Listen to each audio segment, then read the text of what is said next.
Cápaveszély. Ne menj a vízbe! Félelmetes cápahorgászat Afrikában. Narrátor Epres Attila. Fényképezte és rendezte Takács Péter. Producer Döme Gábor. Jelen pillanatban, ha magunk elé képzeljük az afrikai kontinensnek a sziluettjét, akkor annak a legdélebbi csücskén helyezkedem el. Egészen pontosan a Dél-Afrikai Köztársaságban, Port Elizabeth közelében fogok most horgászni. Dél-Afrika egy különleges ellentétekből épülő világ. Területe több mint 1,2 millió négyzetkilométer, lakossága csaknem 65 millió fő.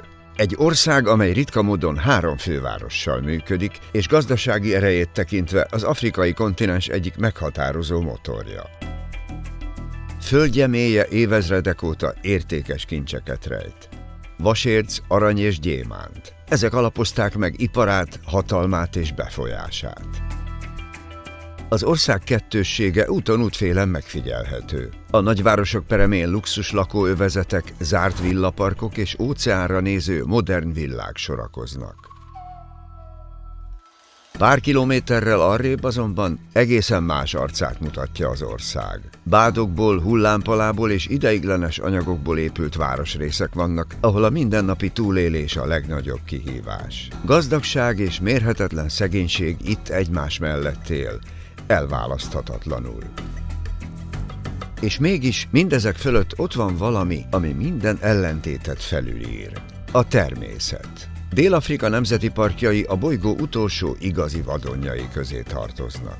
Végtelen szavannák, folyók, hegyek és érintetlen élővilág alkotja ezt az örökséget. Közülük is a leghíresebb a Kruger Nemzeti Park, ahol az ember csak vendég, és ahol a természet emlékeztet rá, milyen kicsik is vagyunk valójában. Ez Dél-Afrika. Kemény, gyönyörű, nyers, mint a gyémánt, és örökre nyomot hagy abban, aki egyszer igazán megismeri. Nagyon sok kellemes emlék köt ehhez az országhoz, és ha jól számolom, immár ez a 9. alkalom, hogy itt járok. És miért gondolok mindig szívesen a Dél-Afrikai Köztársaságra? Mert a legkiemelkedőbb verseny eredményeimet itt értem el. A 3 csapatvilágbajnoki trófeából, amelyet a magyar nemzeti válogatott csapat tagjaként sikerült megszerezni, abból 2-t itt nyertünk.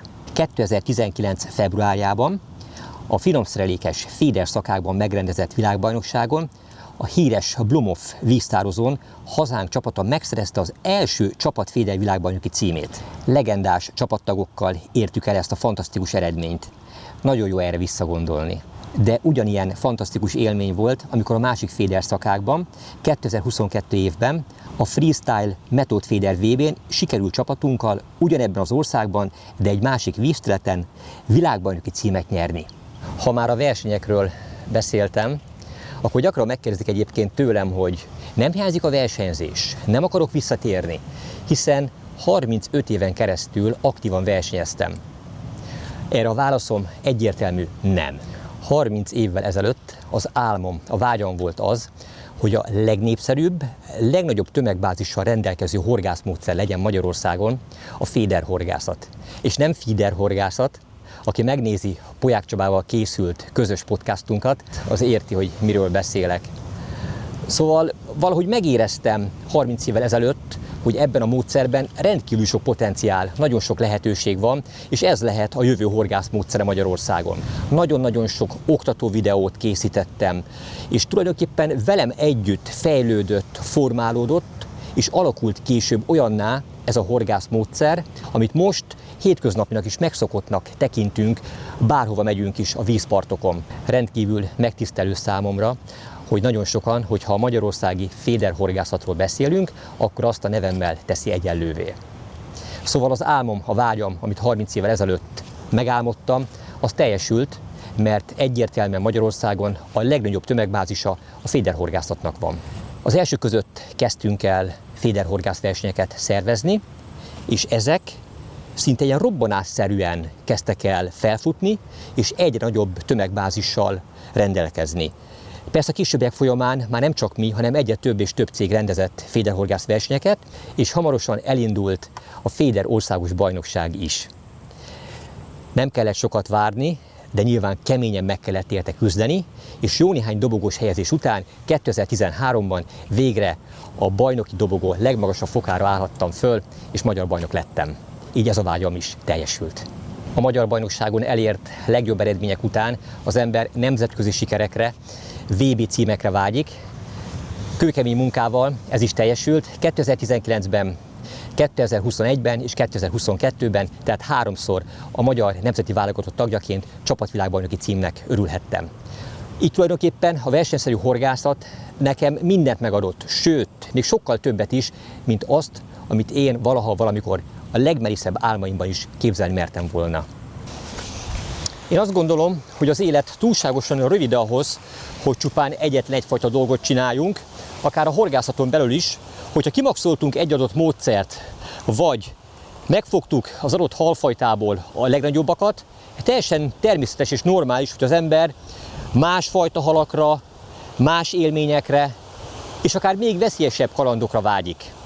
Na most ugyanezt teszem én is, és 50 éves voltam pont, amikor befejeztem a versenyszerű horgászatot, és elkezdtem egy kicsit intenzívebben járni a világot, és egyre nagyobb, egyre veszélyesebb és egyre különlegesebb halakat szerettem volna megfogni, és jelen pillanatban örömmel mutatom, hogy jól haladok, mert egyre több tényleg nagyon unikális hal került kipipálásra a bakancslistámon. Ami viszont nem változott az évtizedek folyamán, az a horgászat szeretete, a természet és a halak tisztelete.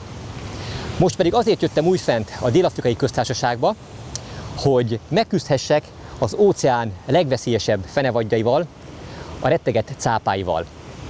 A dolog érdekessége, hogy a korábbi afrikai túrám során Gabonban nem kifejezetten az volt az első számú célhalam, de ott bónuszhalként beköszönt egy hatalmas bikacápa, amit a nem megfelelő felszerelés és a tapasztalatlanságom okán fárasztás közben úgy éreztem, hogy végül el fogom veszíteni, és szinte biztos, hogy nem fogom tudni megfogni, de szerencsére operatőr kollégám Takács Péter, aki most is itt van velem, segített és megmentett ebben a projektben is, és közösen húztuk partra eddigi és egyetlen legnagyobb cápámat, amelynek végül együtt is örülhettünk. Szent Francis öböl. A szikla.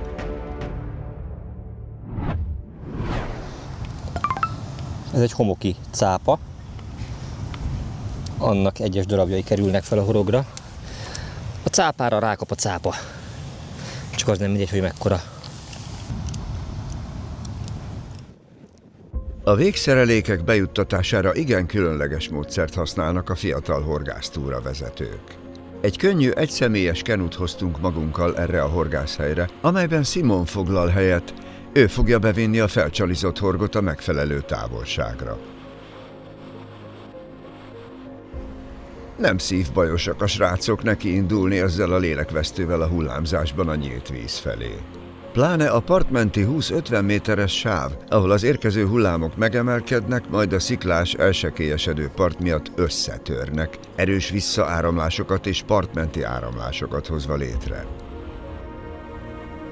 Kell a gyakorlat hozzá, hogy ne történjen baleset, mert ilyen erősen háborgó vízbe senki nem akar beleesni, pláne úgy, hogy tudjuk, mennyi cápa van a környéken. A hullámtörő szakasz letudva, innen már simább Simon útja befelé, 3-500 méteres távolságba. Luke közben a partról tartotta kontroll alatt a zsinort, ne legyen az örvények miatt hatalmas hasa a vízben lévő szakasznak. Ráadásul arról a területről, ahol egyáltalán be lehetett rakni a kenut a vízbe, el kellett jutni a sziklák pereméig, a legmagasabb pontig, ahol majd a botok lesznek felállítva. Összehangolt csapatmunka ez. Gábor közben előkészítette a bottartót, amit valahogyan fixálni kell a sziklákon.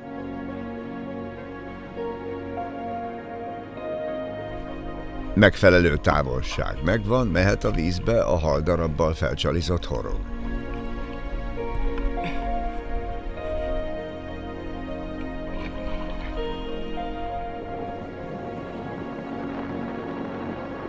Bottartó stabil, zsinort picit megfeszíteni.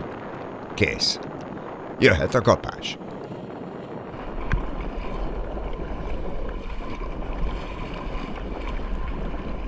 Simont nagy erővel tolta kifele a hullámzás, csak úgy suhant a kenu a part felé. Csak tudjon időben lelassítani. Rutinos minden mozdulat és a vastag műanyag hajótest valamennyire tudja tolerálni a koccanásokat. Meg is van, partot ért Simon, jöhet a második szerelék.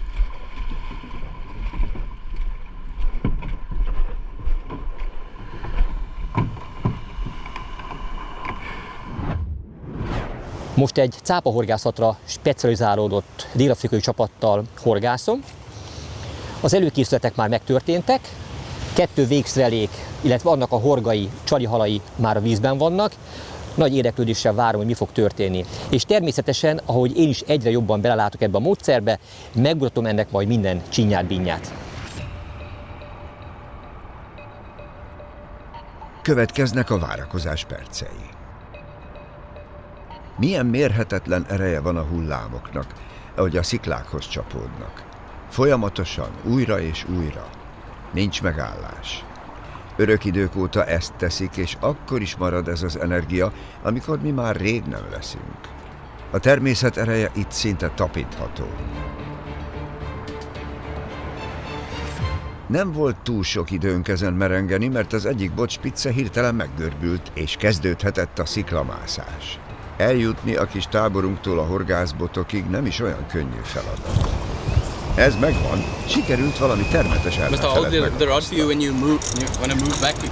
Oké.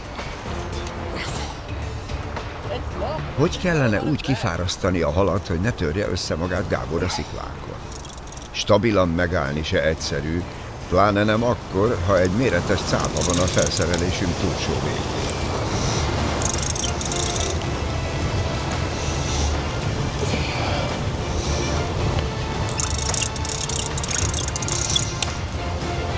Az a hihetetlen dolog történt, bár lehet, hogy ez normális, nem tudom. Bár a srácok, amikor beszélgettem, akkor azért azt mondták, hogy ez egy lassú pálya, tehát itt azért órákat is lehet, hogy kell várni arra, hogy történjék bármi is. Alig, hogy bekerült a második végszerelék a helyére, ez az erős puska elsült. Határozottan meggörbült a bot, sőt, megszólalt az orsó fékje is. Mikor felvettem a botot, mire kivezettem, már így karikába volt. Bevágásra nem is volt szükség, mert tulajdonképpen ahol behúzta saját magának a szájába a horgot. Látszódik, hogy egy elég kemény sziklás terepen történik a horgászat. Azt még nem tudom, hogy hogyan fogjuk kivenni a halat, hogyha sikerül a part közelébe húzni. De egy biztos, hogy a fárasztás olyan szempontból megkönnyíti, hogy a térdemmel megtámasztva itt ezt a sziklát, biztos támpontot, vagy biztos kapaszkodót ad nekem. A menekülő hal bármilyen erősen is próbál majd húzni, remélhetőleg ezeken a sziklákon nem tud átrángatni.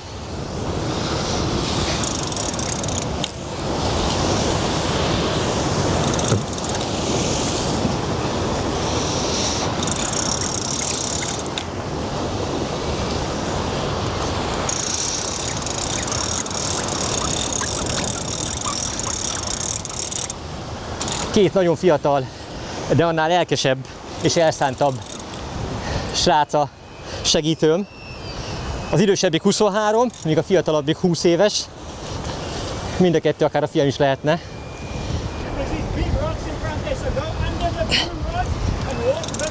De az biztos, hogy ezek a srácok több cápát fogtak, mint én.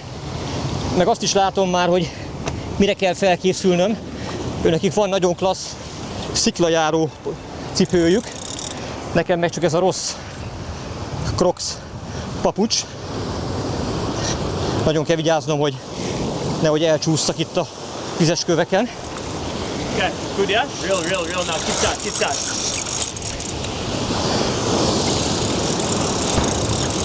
Still nice and heavy. Yeah, it's good fish. Félelmetes úgy horgászni, hogy tőlünk alig pár méterre csapódnak be a hullámok. Ráadásul, ahogy a fárasztás végéhez közeledünk, egyre kintebb és kintebb kell menni a sziklákon, hogy kontrollálni tudjuk a halat.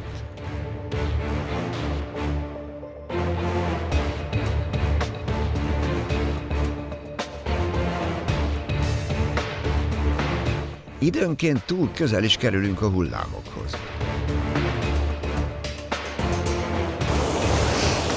Az első 100 méteren küzdött nagyon keményen. A következő 100 méter az egy kicsit lájtosabb volt, és most a zsinór szögéből azt látom, hogy körülbelül maximum 100 méterre lehet a hal, és megérezve a part közelségét, érzem, hogy próbál visszatörni, de még mindig pumpálható. Már látom egyébként a színes zsinór végét, fonott főzsinórnak a végét, ami össze van kötve egy rendkívül vastag monofil líder zsinórral. Az felel azért, hogy az éles sziklák ne tudják elvágni a főzsinort.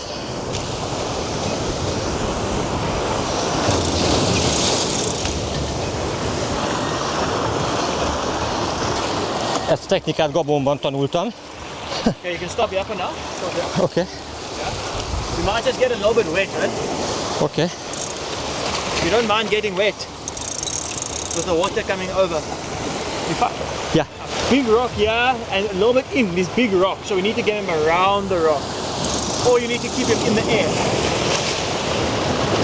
I understand this dangerous area. Yeah.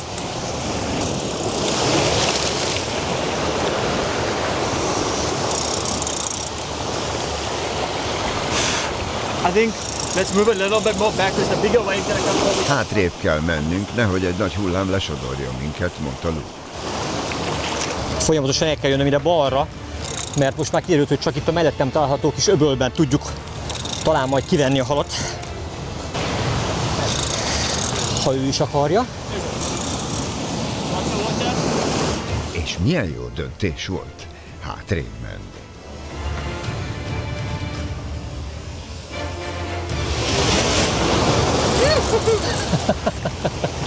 Yeah. Megérkeztünk.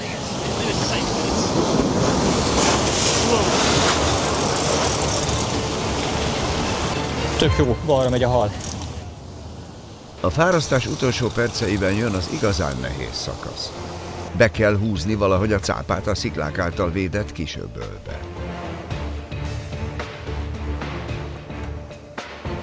Egy rossz mozdulat, és Luke már a cápa mellett találta magát a vízben. Simon és Gábor közben próbálta erővel elhúzni Luke mellől a hatalmas fogakkal megáldott cápát. Sikerült! Yeah, boys! A hullám erejét kihasználva sikerült behúzni az öbölbe a fenevadat.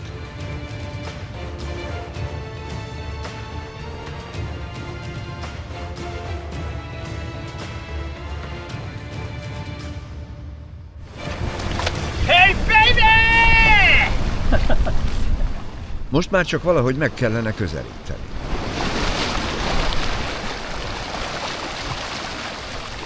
Milyen fogai vannak, de jóságos segítsd. Ennek más fogai vannak. How's that, boys? Oh my god. I was not expecting a reggie. Hold it down there, buddy. 273, 274. Check here. I know that's the. Check here. Look at the business end. Just watch the. Okay. Te jóságos Isten! Az első cápakapás, amit a Dél-Afrikai Köztársaságban ezek a nagyszerű fiatal emberekkel sikerült megfogni. Ha minden igaz, akkor ez egy homoki tigris cápa. Hihetetlen félelmetes, több sorban helyezkedik el a fogsora. Nagyon hegyes. És rendkívül nehéz. Nézzétek ezeket a hatalmas úszókat. Bár a cápának uszonyai vannak, most eszembe. Nice. A srácok igencsak meglepődtek, hogy Gábor milyen jellegű közös képet szeretne csinálni a homoki tigris cápával. Ilyet nem nagyon szoktak itt készíteni.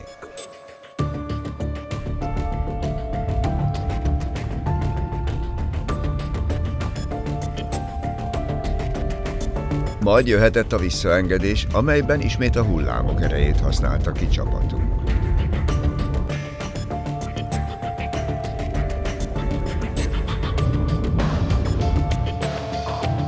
Mérhetetlen volt az örömünk. Pár órával korábban szállt le a repülőnk, és már egy cápa visszaengedését ünnepelhettük meg. Remek kezdés!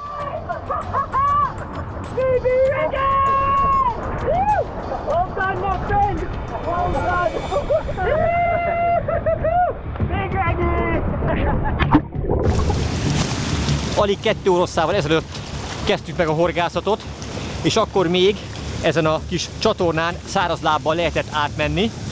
Mi most látható, hogy ezen a részen is nekem térdig ér a víz, tehát éppen dagály van. Egyébként valószínűleg a legjobb időpontban vagyunk most itt, nem csak azért, mert a dagály általában halat hoz, hanem volt egyáltalán hova behúzni a halat, volt egyáltalán hol megtartani, biztonsággal a horgot a szájából kivenni. Hát amikor megláttam a fogsorát, hát majdnem beszartam. Tehát ez a homoki tigris cápa egyébként is ilyen előre nyúló, vicsorító, ilyen mérges cápának tűnik, miközben egyébként állítólag a legkevésbé veszélyes az emberekre, de hát amikor megláttam a fogsorát, azt tudtam, hogy merről közelítsem meg. Ilyen kezdetet. Ilyen a mesében van. Na most már kimászok a vízből, eleget dagonyáztam. Itt van a horgászbot, amivel sikerült ezt a szép cápát megfogni.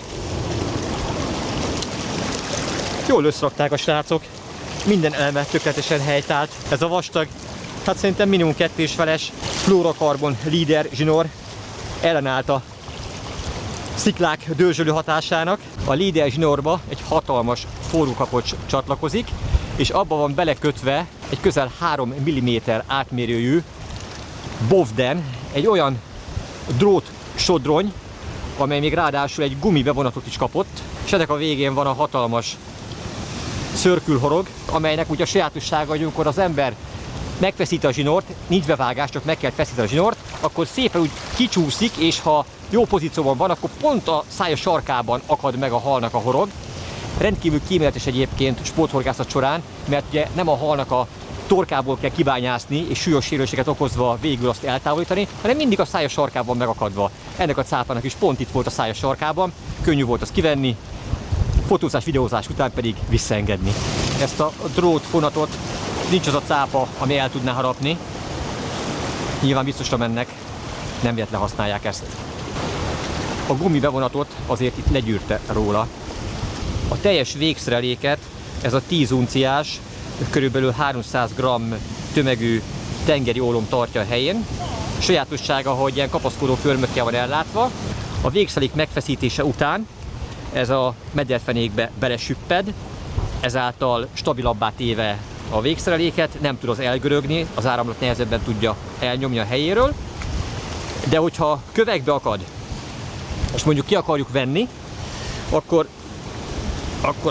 ha kellőképpen belefeszülünk, akkor ez kipattintható a helyéből, és akkor ezek a lábacskái így ellentétes irányba mutatnak, és innentől kezdve már ki lehet húzni. www.haldorado.hu A horgászok birodalma. Mi nem ígéretet, hanem termékeket adunk. Webáruházunkban csak olyan termékeket találsz, amelyek készleten vannak, és akár azonnal postázhatók, vagy megvásárolhatók. www.haldorado.hu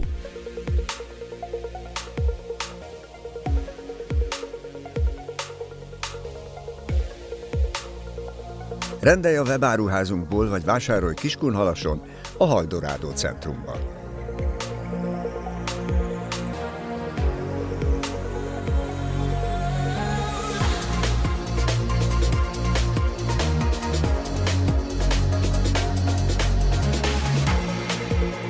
www.haldorado.hu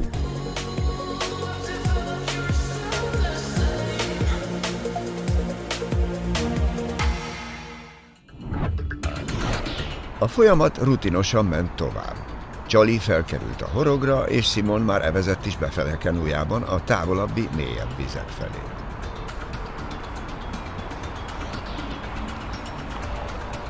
Már az első nap megtanultuk, hogy a sirályok mennyire utálják a drónt. Elég volt beindítani a propellereket, és másodperceken belül 4-5 sirály akarta megtámadni a kis eszközt. Ahogy Simon haladt befelé, ezúttal már Gábor kezelte a botot, hiszen Luke megmutatta, mit is kell csinálni, és látta azonnal, hogy nem kezdő horgásszal van dolga. Az első napok mindig erről szólnak, bárhol a világban. Milyen horgásztudással rendelkezik az ügyfél.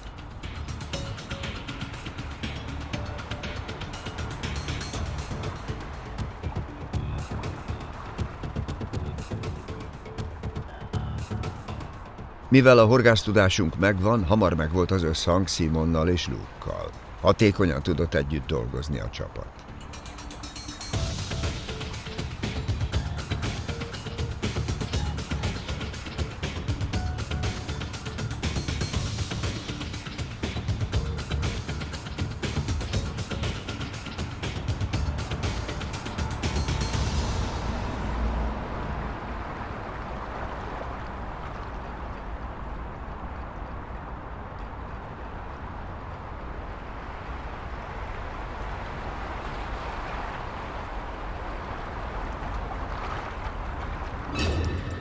A sziklák között egyszer csak megjelenik egy érdekes állat. Csendben, óvatosan közelít, mintha pontosan tudná, hogy nincs mitől tartania. Ez egy fogföldi karmosvidra, egy kifejezetten ikonikus dél-afrikai partifaj.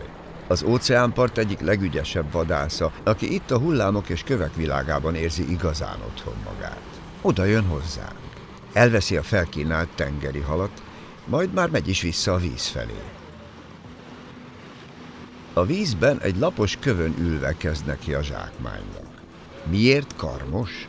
Az első lábujjain nincsenek karmok, ami ritkaság a vidrák között, ez segíti abban, hogy tapintással keresse a zsákmányt a kövek között. Zömében kagylókat, rákokat, tengeri csigákat tör fel a köveken, ezt fogyasztja el. Bár nincsenek karmai, mégis magabiztosan, finom mozdulatokkal tartja a halat, mintha az ujjai erre születtek volna. De nincs időnk tovább ezt csodálni, mert az egyik boton kapás jelentkezik.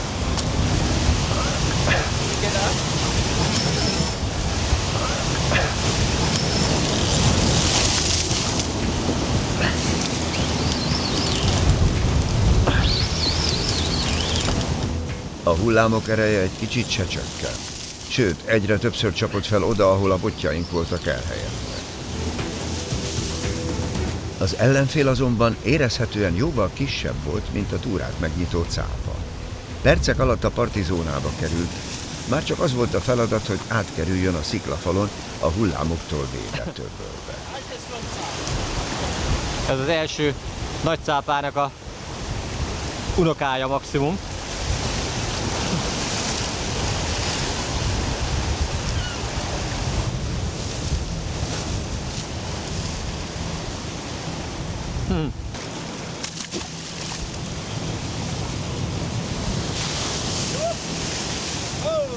Good.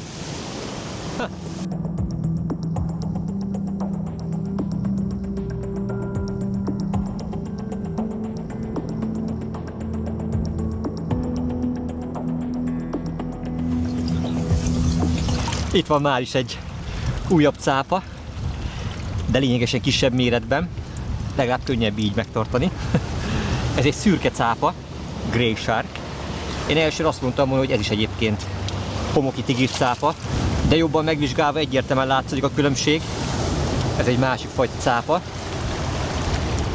Viszont mondták a srácok, hogy óvatosan fogjam meg, mert ezek a kisebbek hajlamosak egyébként egy pillanat alatt U betűbe fordulni, visszafordulni, és az ember kezére rákaffantani. És a pici hegyes fogaival nagyon kellemetlen sérülést okozni.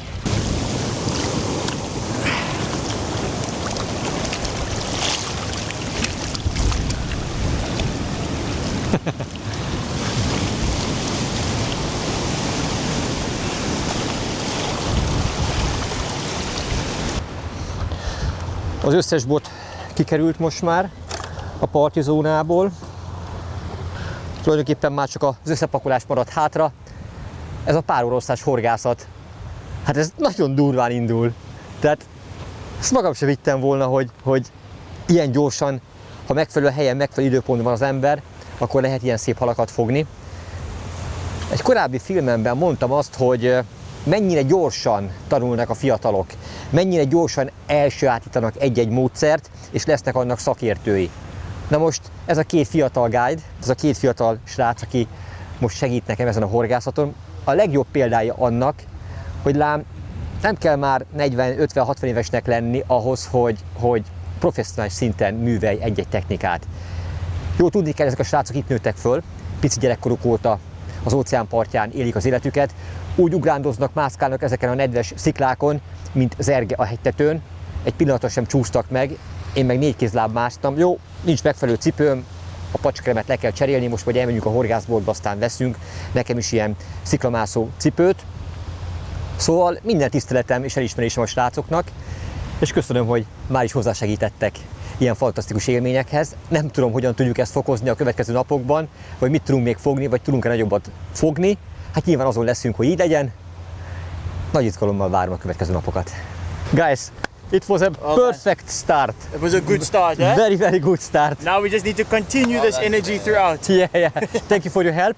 Pleasure, my friend. I wait for the next day. Let's see what it holds. We will catch a bigger. Big bronzy. Big bronzy next. Okay, Let's get it, guys. just do it. Jeffreys Bay. Horgászbolt. A világon bármerre járok, hogyha horgászboltot találok, soha ki nem hagynám, mindig meglátogatom azokat, és ha most a hátam mögé tekintetek, akkor azt gondolom, hogy kevés olyan horgászbolt van, amely ilyen panorámával és ilyen meghorgászható hatalmas víztülettel rendelkezik, míg a horgászbolt az itt van. Ide fogok most betérni, nagyon kíváncsi vagyok, hogy mit árulnak itt, illetve azt mondták a srácok, hogy itt lehet megvásárolni azt a gumicsizmát, ami a sziklamászás során is biztonságos lehet, mert a pacska, amit használtam, az életveszélyes volt.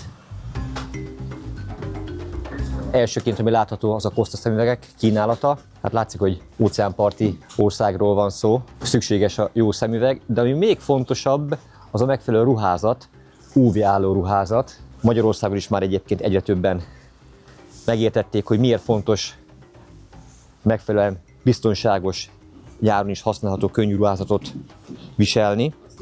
Ezek garantáltan megvédenek minket a leégéstől a legperzselőbb, legmelegebb nyári napokon is. Gumihalak minden mennyiségben, de a műcsalik kínálata, úgy látom, nem ért ezzel még véget, hiszen itt egy újabb terem, amely a speciális tengeri horgászathoz fejlesztett nagyméretű műcsalikat kínálja. Brutális, milyen kínálatuk van műcsaliból. Nomad Design, ez egy ausztrál márka, nagyon magas minőségű terméke. Ezeket mind tengeri horgászathoz szükséges horgászbotok. Van itt ebből mindenféle erősségben, méretben és minőségben. Itt vannak az ehhez passzoló, megfelelő méretű és erősségű orsók. Visszatérve a fő kiállító térbe, itt vannak a surfbotok, és a hozzájuk passzoló, legerősebb, legjobb minőségű Shimano, Okuma és Penn orsók. Az előző falakon azokat is láttam. Nem tudom, hogy hány magyarországi horgászboltban van ennyi nagyértékű, magas minőségű horgászorsó, mint itt ebben a szegény afrikai horgászboltban. Persze ez mind idézőjelek közé teendő, mert ez egy baromi jól felszerelt, nagyon igényes, nagyon-nagyon szép horgászbolt. Jé, itt van az a horgászbot, amivel horgászunk, ez az Assassin Horizon Zero Champion Edition kiadású változat. Na, mennyibe kerül ez? 8600 dél-afrikai rand. Ezt körülbelül 20-szal kell megszorozni, hát az több mint 160-170 ezer forint körül van ez a horgászbot. Nem olcsó, de hát nyilván ez egyik legjobb minőség. Dél-Afrikában nagyon népszerű a pontyhorgászat is, a tavakon és a folyókon. A piacvezető az a Supercast nevű márka. Skark from Breda a tulajdonosa, jó ismerősöm, többször voltam a gyárában is, és nem titok, hogy jó néhány ötletet az ő termékpalettájából merítettem. Az egyik legismertebb egyébként a Devil Fork nevű aromája, ez a fantázia neve, amely magyarra fordítva fokhagyma és mandula ízesítést jelent. Hát ezt több mint 10 évvel ezelőtt tettük be a kínálatunkba, mind a mai napig egyébként megtalálható, és az egyik legnépszerűbb ilyen jellegű arománk, pontyos arománk, ami nagyon jól működik a magyar vizeken is, és miután ez megjelent a mi palettánkon, szerintem nincs Magyarországon olyan eredetőanyag és csaligyártó, akinek a kínálatában ne lenne ez elérhető. Míg ez Dél-Afrikából innen származik. Csak érdekességképpen meséltem ezt el. Itt vannak azok a Trident márkajelzésű horgok, amelyeket a cápázások során használunk. Ez elindul, úgyis 6 nullától, és a legnagyobb az 16/0-ás méretű.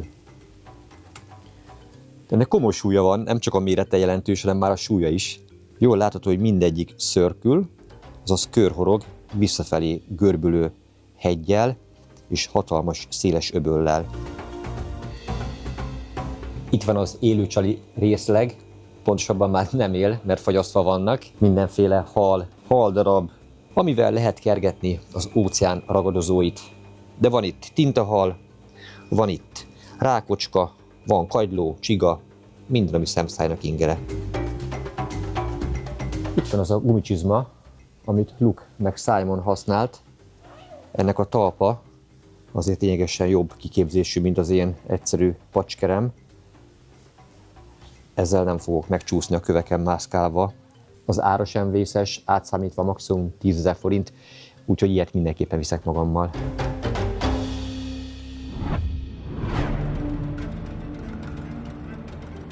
Gamtus folyótorkolat.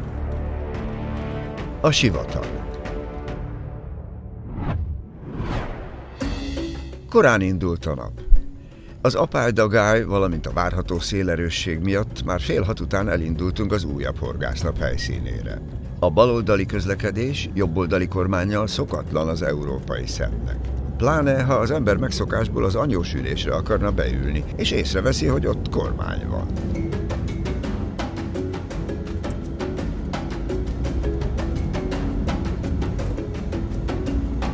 A Gamtus folyó torkolatától nem messze fogunk ma horgászni. Csak előtte vár ránk pár kilométer gyaloglás, mert autóval tilos bemenni a partig. Az aszfaltút meg egy homokdűnében véget ér. A mai napunk az lényegesen korábban indul, mint tegnap. Korahajnalban keltünk, és már egy viszonylag hosszú utat megtéve álltunk meg itt, emellett a homokos part mellett, mert kiderült, hogy ennek a túloldalán van az óceán. Azt hittem egyébként, hogy valami sivatagi túrára hoznak minket. Egy teljesen másik területet fogunk a mai nap folyamán meglátogatni és meghorgászni. De előtte még vár ránk egy 1,5-2 kilométeres séta ezen a területen, hogy eljussunk az óceán partjáig. Kíváncsi leszek rá, hogy a srácok mit találtak ki a mai napra, és miért jobb ez a terület, mint ahol tegnap horgáztunk, ahol tegnap már sikeresen fogtunk 2 darab cápát.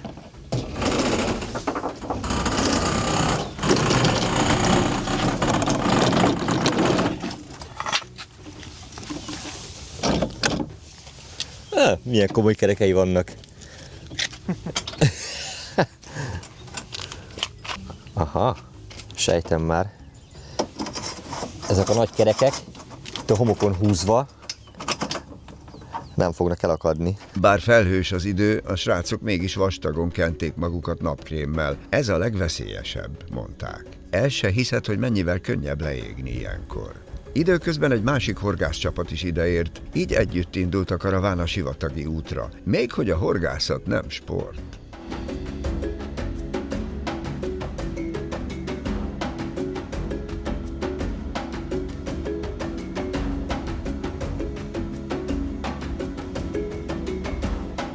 Szürreális látvány a homokdűnék mögötti hullámzó óceán.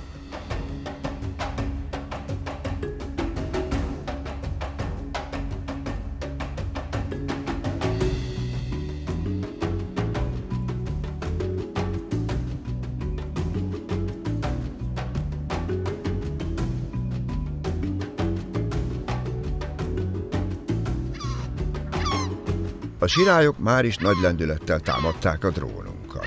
Nem elég, hogy viharos erejű a szél, még arra is kell figyelni, nehogy egy kamikáze sirály miatt a vízben kössön ki az eszköz. Megérkeztünk a horgászat aktuális helyszínére. Ez egy gyönyörű, homokos partszakasz, totál más, mint a tegnapi.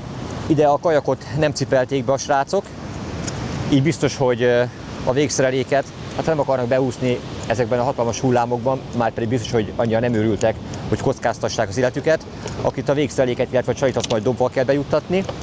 Mint látható, zajlanak az előkészületek, aztán hamarosan hozzákezdünk a horgászathoz. Simon és Luke rutinos mozdulatokkal készítették elő a csalikat, hogy minél hamarabb felkerülhessenek a horogra. A haldarabok hamar golyóformát alkotva lógtak a horog öblében. Ötletes megoldás. Hadd mutassak egy érdekes dolgot, mielőtt a végszerelék bekerül a vízbe. Ugye itt csak dobval lehet bejuttatni, ezért, hogy minél nagyobb távolságra be lehessen dobni, egy nagyon praktikus módszert dolgoztak ki a srácok. Az ólomnehezék a csali alatt található, és mint látható, a kettő egymásba ér. No de joggal merülhet fel a kérdés, hogy nem gátolja az akasztást az itt található ólom. Ez a rendszer azt a célt szolgálja, hogy a lehető legnagyobb távolságban lehessen bedobni, anélkül, hogy összegubancolódna, és közben ugye nincsenek felesleges mozdulatok, mert az ólom és a csali együtt repül, majd a vízbe csapódáskor, ahogy megérinti a vizet az ólom, akkor ez itt leválik róla, szabaddá téve a csalit, a kettő különválva helyezkedik el a mederfenéken. Minden apró részletre ügyelnek a srácok.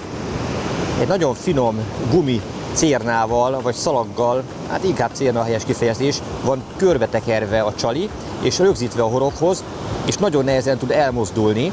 Ennek az jelentősége, hogy most ebben a formában tökéletes pozícióban van a horgon a haldarabka, de az óceánban, a mederfenéken sodródva esetlegesen előre csúszhat, gátolva a horog jó megakadását, viszont amikor a hal ezt felveszi, és elkezdi ezt a csali darabot rákcsálni, akkor el tud oly módon mozdulni, hogy végül a horgot a hal szájába be lehessen húzni. Így az áramlatok tulajdonképpen nem tudnak a csaliban kárt tenni, mindig tökéletes pozícióban várja az éhes ragadozót. Jöhetett a séta be a hullámok közé. Mennyire más ez, mint a tegnapi sziklás vidék. Minden nap a srácok az alapján választották ki a másnapi horgászhelyet, hogy előtte hosszasan elemezték az időjárás előrejelzést. Ebből is a legfontosabb a szél iránya és erőssége, mert a parti sávban kialakuló hullámok alapvetően a szél és a víz kölcsönhatásának, valamint a sekélyedő tengerfenéknek az eredményei. Minél erősebb a szél, minél hosszabb ideig fúj, és minél nagyobb vízfelület felett halad át, itt azért az van pár száz kilométer, annál nagyobb hullámok alakulnak ki. One is okay. Gábornak se kellett kétszer mondani, hogy kipróbálja az Indiai óceán hullámaiba a besétálást. Az előbb láttam, hogy csinálta Simon, most én fogom bedobni a végszereléket.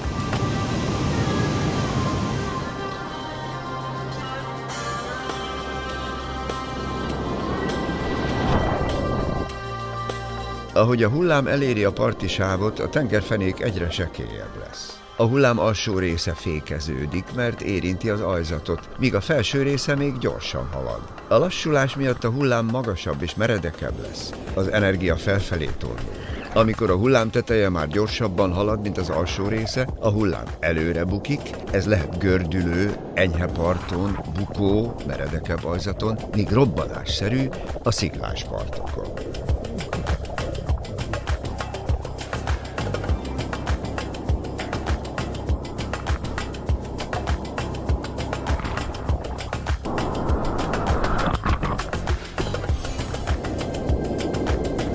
Majdnem olyan, mint a Balaton déli partja, csak picit nagyobb.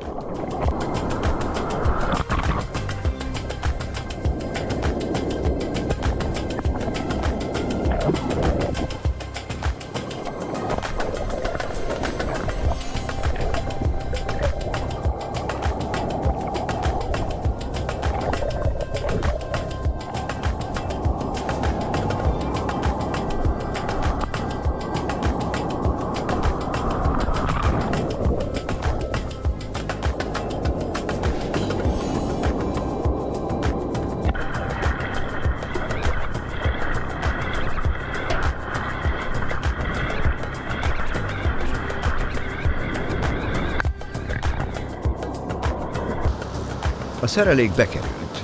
Jöhetnek a halak. Látszólag a partvonal teljesen egyforma, de a srácok a horgász helyet se találomra választották ki.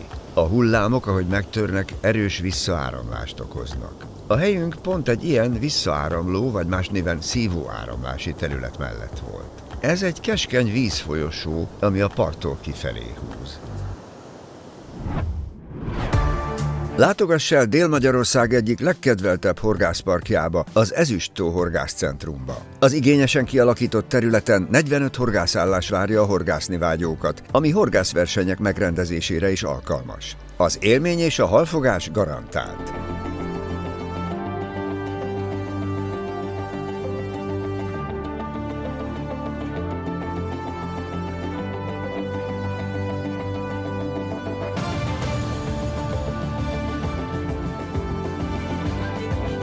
Ha több napra érkezel, 4 teljesen felszerelt vízparti vendégház áll a rendelkezésedre. Csak kilépsz az ajtón, és már horgászhatsz is. Várunk szeretettel Kiskunhalason, az Ezüst-tó horgászcentrumban.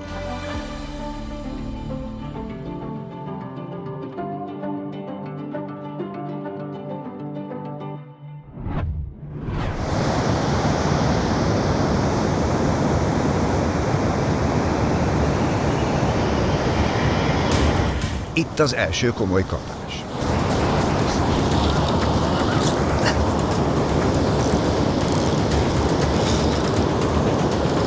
De szépen elhúzta.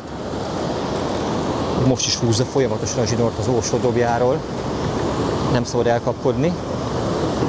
Várni kell vele egy kicsit, hogy benyelje. Most szorítok a féken. Oké, ez megvan, megakadt. Yeah, here's the fish. You want to put on rod bucket? Yeah, please. Okay, put in. Okay. Thank you. Ez a kapás ráadásul a másodikként bevetett, általam bedobott végztelék horgára érkezett. Nagyon kíváncsi leszek rá, hogy vajon mi kapta be a csali halat.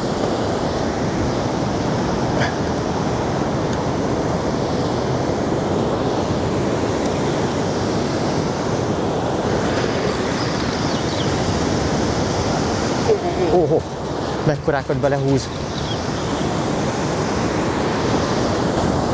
Ezzel a hosszú bottal így belefeküdve, beletámaszkodva nagyon jól lehet húzni, irányítani és fárasztani a halat. Nagyon speciális a kiképzése ennek a botnak, rövid a nyele az orsó alatt, pont azért, hogy könnyen bele lehessen helyezni ebbe a bottartóba. Viszont az orsó feletti része meg kellően hosszú ahhoz, hogy kényelmesen, akár nyújtott kézzel be lehessen kapaszkodni, és lehessen húzni tiszterjűből a botot. Hal már itt van a part közelében.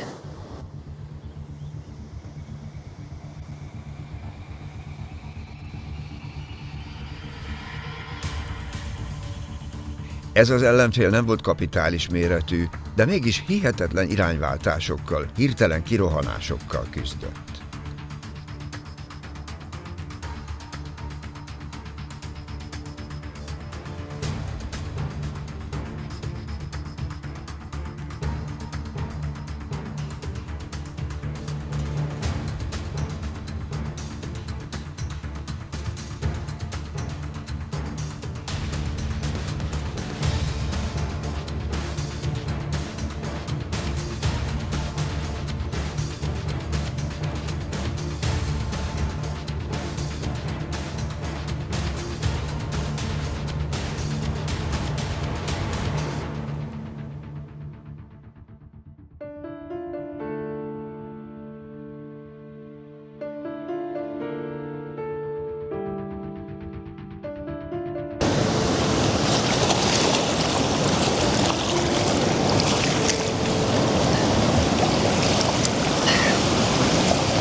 Ó, alig ejtettünk sebet a szája szélén ezzel a horoggal.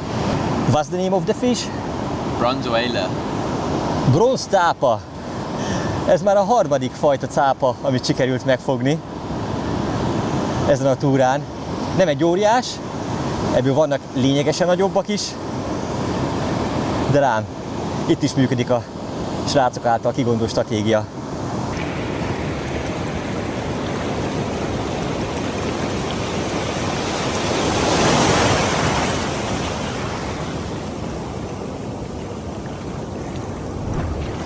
Nagyon érdekesek ezek a horgászbotok, amelyeket ez a parti cápa horgászathoz használunk. Ezek tulajdonképpen surf horgászbotok, mi magyarok talán így tudjuk legjobban beazonosítani.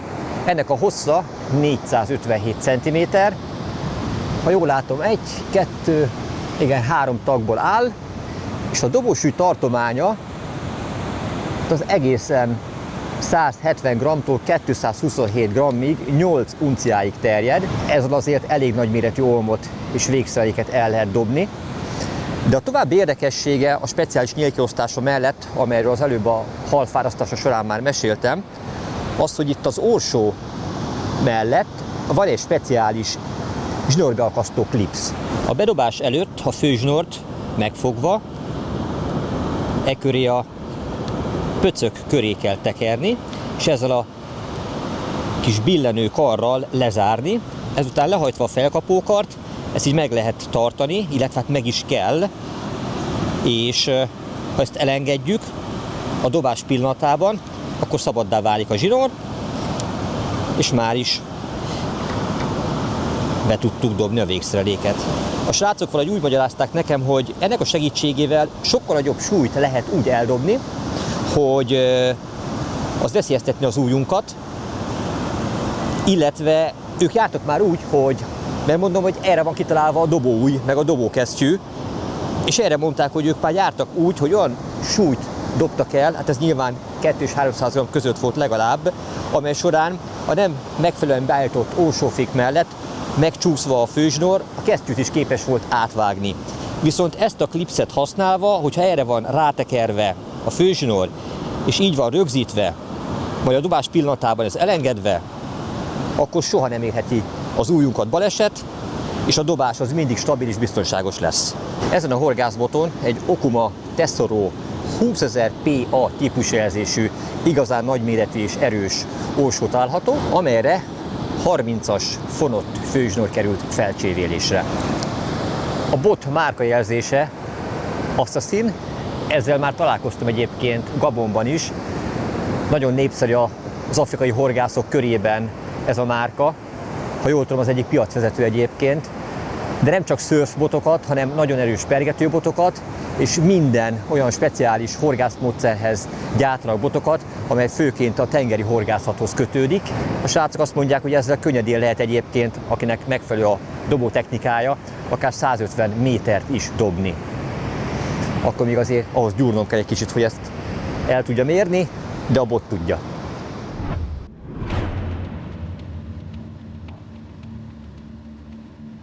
Delfinek, mutatott a víz felé Luke. Már küldtük is utánuk a drónt. Mi örültünk, hogy ilyet láthatunk. Luke és Simon annyira nem volt boldog. Hamarosan megtudtuk, miért nem.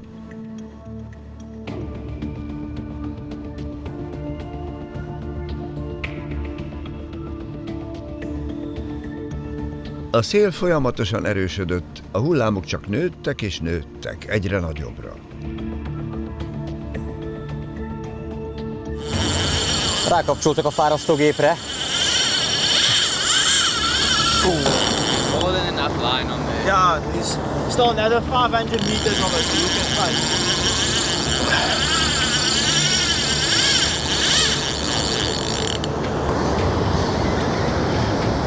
Itt nem volt kérdés a kapás. Alig bírtam kivenni a bottartóból a botot. Szinte földig húzta, és folyamatosan rohant. Egyfolytában húzta a zsinort. Ez viszont nagy hal.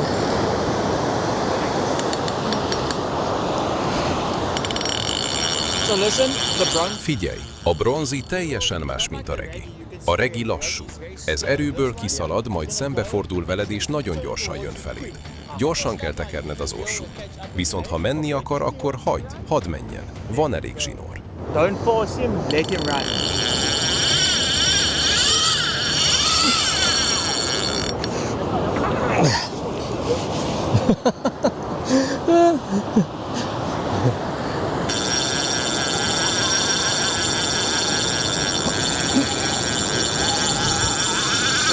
Not line. Fine, let him run, let him run. Just lift him.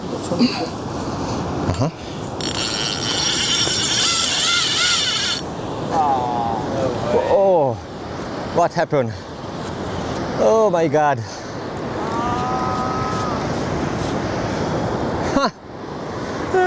Everything wrong. Pedig már térre kényszerített. Leakadt.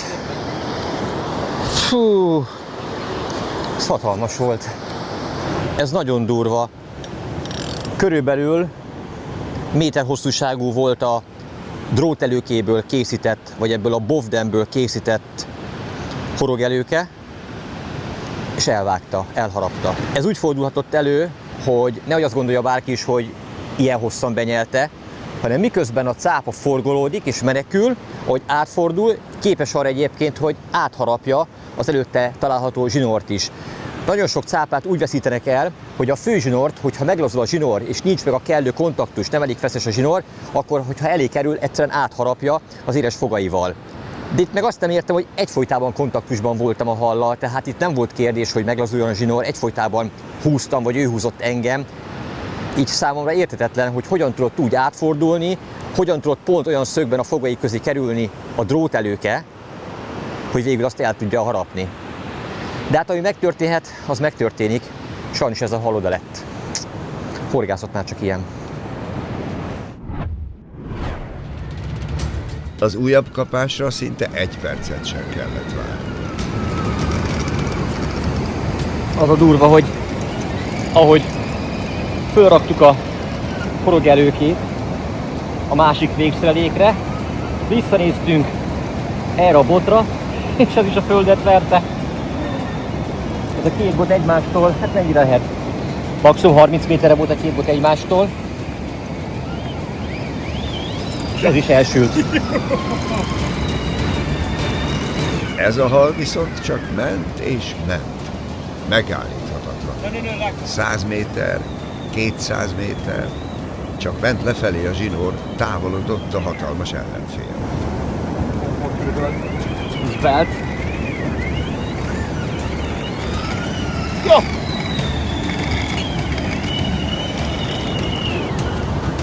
Olyan érzés, mintha ez a hal nem is tudná, hogy meg van akasztva. Arra megy, amerre akar.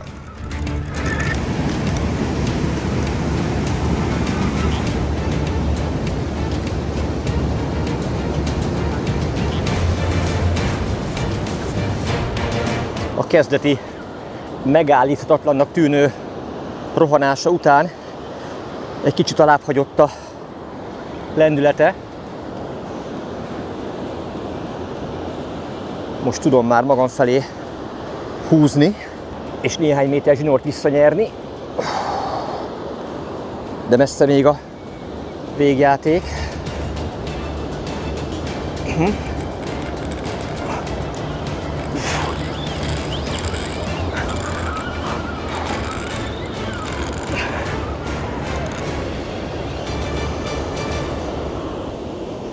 Hú, de erős hal, azt a hétszerűségét.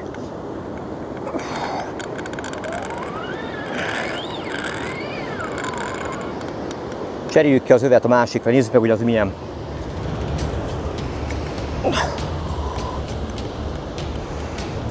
Luke szerint nagyjából 700 méterre járhat már a hal. Hogy lehetne ezt megállítani, amikor az orsóról úgy húzza lefelé a zsinort, mintha nem is lenne rajta behúzva a fém?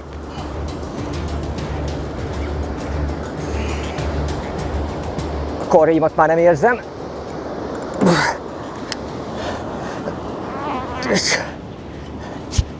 Ez működött. Gabonban is, amikor már nem tudtam halat húzni. Muszáj egy kicsit pihentetnem a kezemet, mert úgy érzem, hogy belehúz a hal a vízbe. Na most tudtam rajta egy kicsit húzni.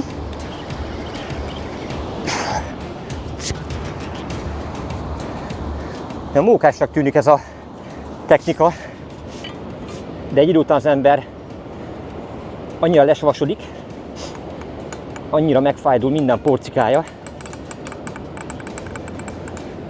muszáj valami könnyítő részt beletenni.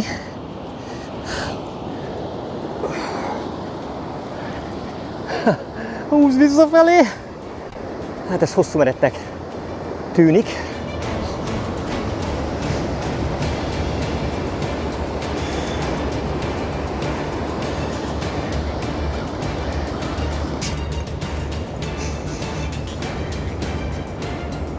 South African walking style.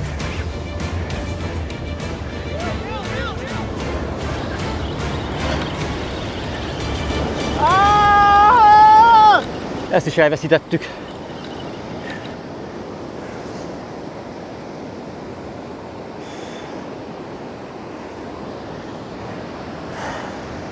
Már kész vagyok. A két hallal legalább fél oroszat küzdöttem. Minden porcikámat érzem. Nagyon lefárasztott ez a két rendkívül erős cápa. Az egészben a legbosszantóbb, hogy a második halat úgy veszítettük el, hogy a főzsinór szakadt el. De hogy szakadhat el egy ilyen nyílt terepen? Ahogy beszélgettünk a srácokkal, azt mondják, hogy olyan 650-700 méter zsinór lehetett már kint. Természetesen nem az egész főzsinór szakadt el, hanem ott az erősített kopásálló rész környékén. Ott érintkezett valami a fonott főzsinórral, ami elég volt ahhoz, hogy a megfeszülő, citrahúrként feszülő főzsinort elvágja. De mi vághatta el? A zsinór irányába, amelyre a cápa menekült, láttuk, hogy delfinek ugrándoznak. Néztük is, hogy milyen aranyosak, milyen szépek. Aha, valószínűleg pont az egyik, hogy lebukott, elegendő, hogyha a testéhez a megfeszülő zsinór hozzáért, és abban a pillanatban elszakad. Ez egy nagyon szerencsétlen helyzet, kettőből kettőt elveszíteni. Kettő dolog változott a kora reggeli időszakhoz képest. Az egyik az a csali fajtája. A srácok mondták, hogy ha haldarabra nem érkezik nagy cápa, vagy nincs kapás, akkor érdemes lenne megpróbálni élő hallal. A cápák természetes tápláléka az előttünk úszkáló tengeri pér, mulett, Olaszországban ezt csefalónak nevezték, tengerekben, az óceánokban gyakran előforduló halfajtáról van szó, minden ragadozóval imádja ezt a fülgehalacskát. Sikerült pár darabot dobóhálóval fogni a srácoknak, és most a feltűzés módját látjátok. Az órjukán áttolt egy duplán vett zsinórszálat, a nagy horgot ebbe beleakasztja, és szépen körbeforgatja. Ez a zsinór elég erős ahhoz, hogy a halat megtartsa, oly módon, hogy egyetlen egy sérülés nyom sem keletkezik rajta, nem vérzik a hal, így tud a legtovább életben maradni, és csábító módon a cápák számára ingerelni magát. Jó, nyilván nem erre vágyik, de hogyha ezt a cápa észreveszi abban a zónában, ahol járőröznek, nem kérdezés, megeszi. Az előző két kapás is erre a halra érkezett.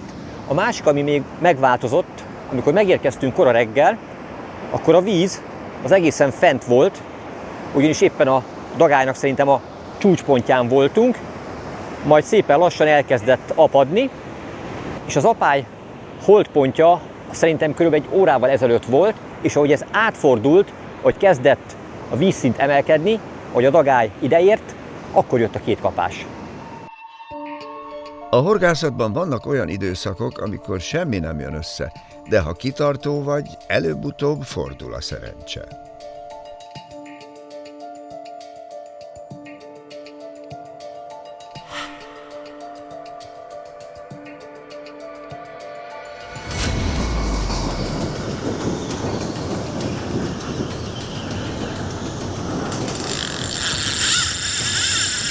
Azt hittem, hogy elment. Rohant a part felé.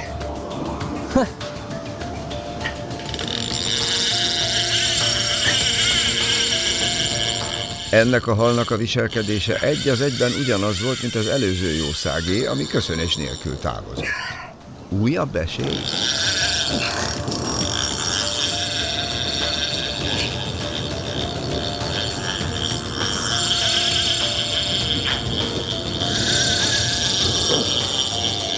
Luke szerint egy bronzcápa van a hordon.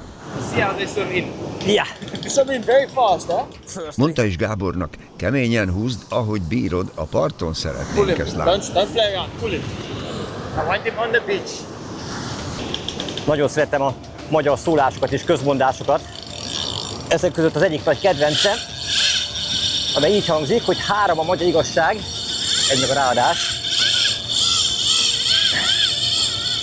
Bő 1 órán belül itt a 3. kapás.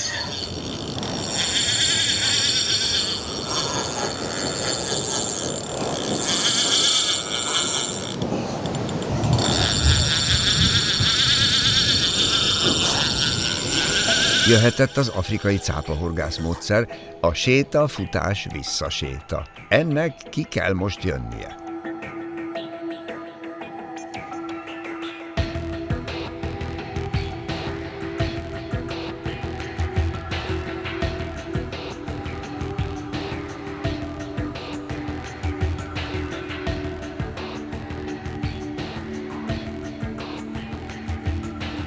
Mindenki fókuszálva figyelt. Közeledik. Itt van már a sekély részen. Futás!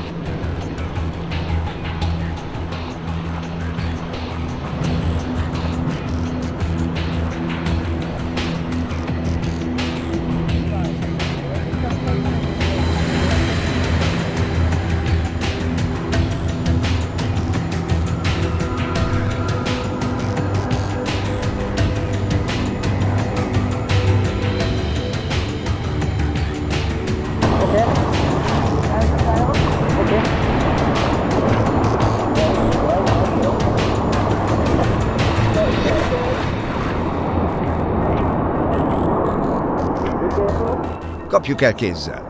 Míg Simon a zsinort fogta, Gábor már futott is, hogy megfogja a farokhuszonyát a hatalmas cápának.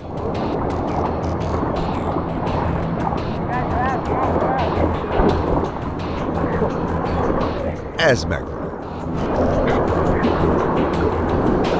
A hullám erejét kihasználva húzták partra a felséges tengely ragadozót.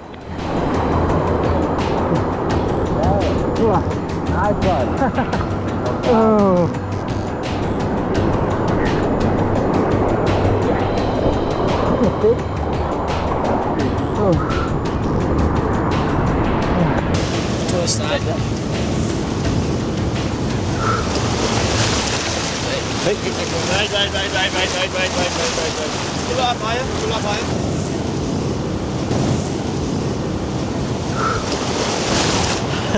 Ez hihetetlen. Ez a nap sem telik el óriási cápa nélkül. És ahogy mondtam, 3 a magyar igazság, a 3. meglett ez az óriási bronzi. Big bronzy. Bronzos cápa. Igazi csapatmunka. Well done, Lekker, guys! Thank you very much. Thank you guys. All good, eh?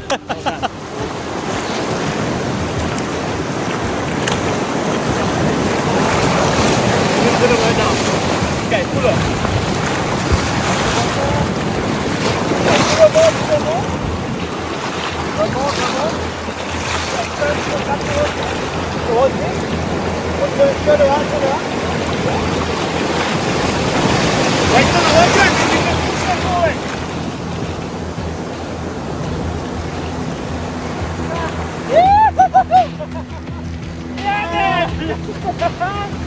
Yeah, boys!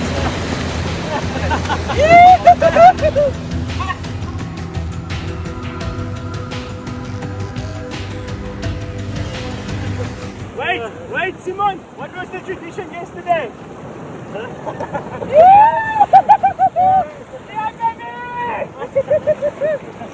Well done! Yeah! Thank you, my friends. Monster! What a other fish.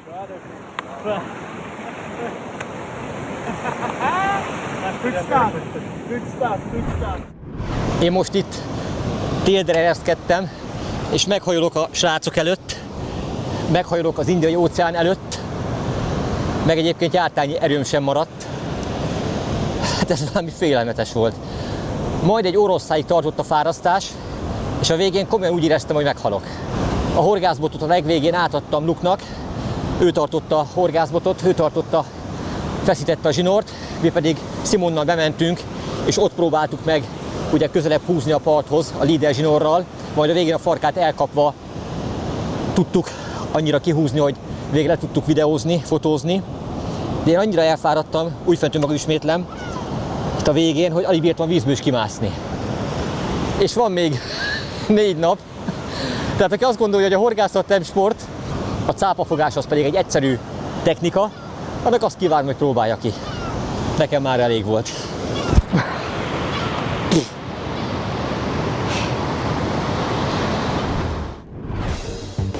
Folytatása következik.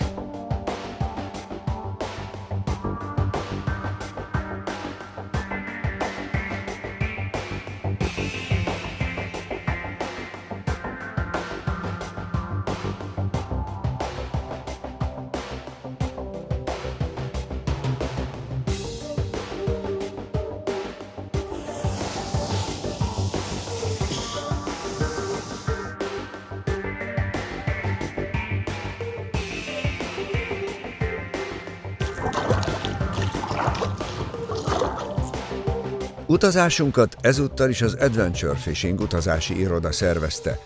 Köszönet érte Pálfai Gábornak. Ha tetszett a filmünk, kérjük lájkold és írj egy bíztató kommentet nekünk. Ha még nem tetted, iratkozz fel a csatornánkra.